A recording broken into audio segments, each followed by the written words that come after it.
Mas, tapi kan ketika kita udah mulai bicara politik itu kan pasti akan ada serangan dari buzzer dan lain-lain, dan Mas Fedi pun juga sudah sempat merasakannya di Twitter berapa kali perang sama buzzer. Bahkan meladeni dengan senang hati. Nah itu mungkin di luar itu ada dampak nyatanya ke Mas Fedi nggak sih?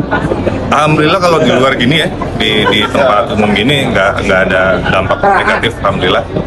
Justru banyak yang bilang terima kasih sudah bersuara. Ya, cuma di medsos aja sih serangan-serangan itu. Alhamdulillah di dunia nyata kan.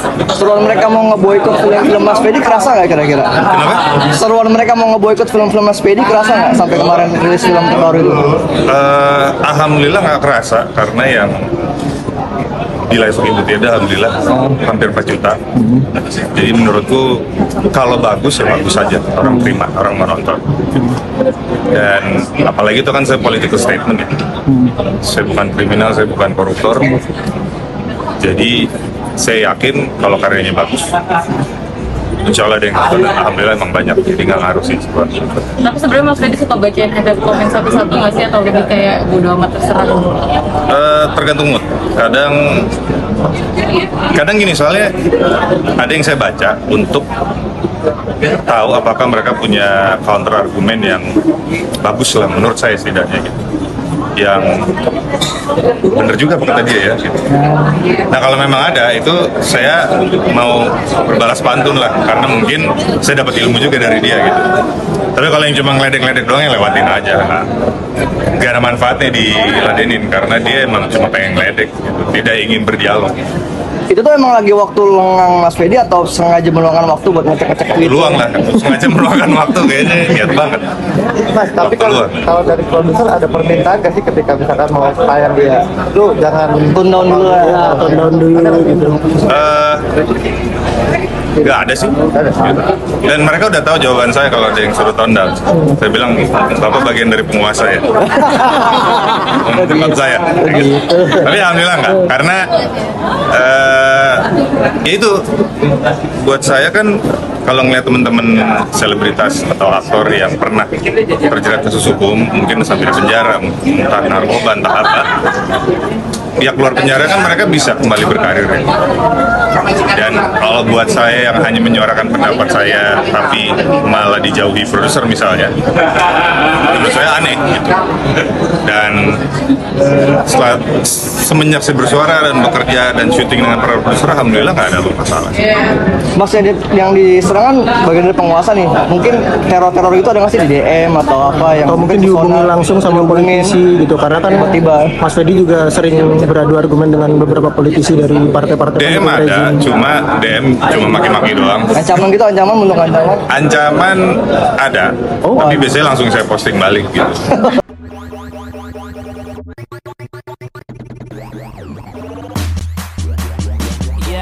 Let me do that.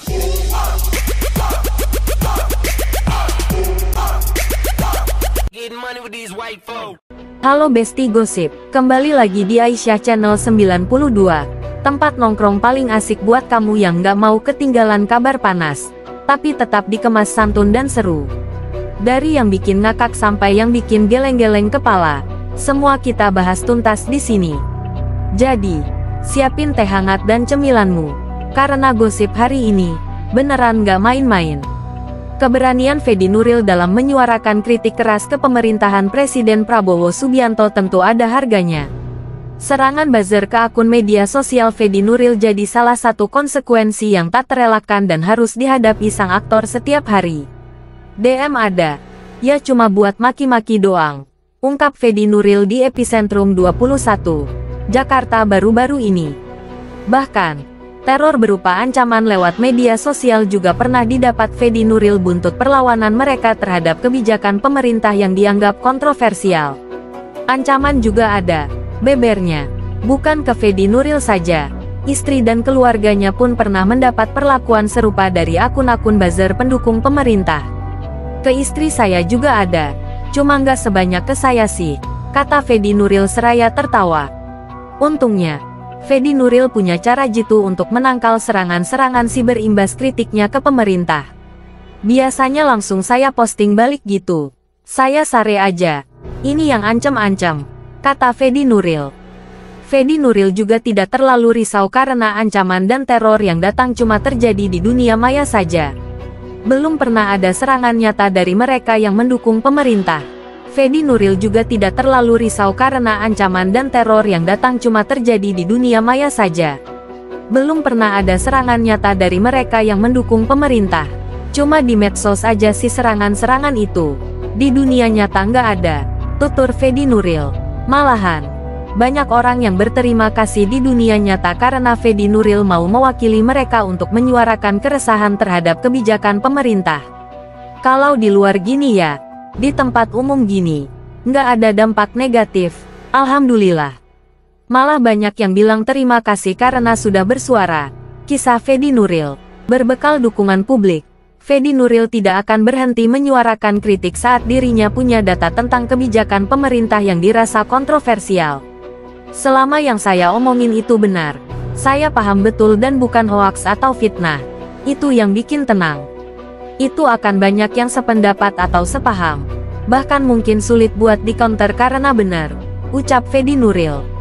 Fedi Nuril memang jadi salah satu artis yang cukup vokal menyuarakan keresahannya tentang politik sejak gelaran pemilu 2024. Lewat beberapa tulisan di platform Twitter atau X, Fedi Nuril menyerukan keyakinannya tentang campur tangan Jokowi di balik kemenangan Prabowo Gibran. Saya tuh dari dulu memang sudah tertarik dengan sosial politik, ungkap Fedi Nuril. Namun, Fedi Nuril di masa lalu belum punya pemantik untuk dirinya ikut bersuara tentang keresahan politik. Fedi Nuril baru menemukan keresahan saat melihat Presiden Jokowi mengajak Prabowo Subianto bergabung ke kabinet di periode kedua kepemimpinannya. Nggak bisa pasif lagi sih. Saya merasa harus bersuara, tutur Fedi Nuril. Bagi Fedi Nuril, Prabowo Subianto dianggap sebagai salah satu sosok yang bertanggung jawab atas tragedi pelanggaran HAM di 1998. Buat saya, itu adalah sebuah keputusan yang tidak ada empati kepada keluarga korban penculikan yang sampai sekarang belum pulang, jelas Fedi Nuril. Tidak elok menurut Fedi Nuril, kalau tongkat estafet pemerintahan Indonesia diserahkan ke Prabowo Subianto. Saya nggak mau Pak Prabowo menang. Jadi dari situ, saya mulai bersuara, kata Fedi Nuril. Nyatanya, Prabowo Subianto tetap terpilih sebagai Presiden Republik Indonesia ke-8 untuk melanjutkan tugas Jokowi. Fedi Nuril pun sudah menentukan sikap politik dengan berdiri sebagai oposisi pemerintah, yang tidak segan melayangkan kritik atas hal-hal yang kurang berkenan di hatinya. Orang yang belain justru ketahuan buzzernya.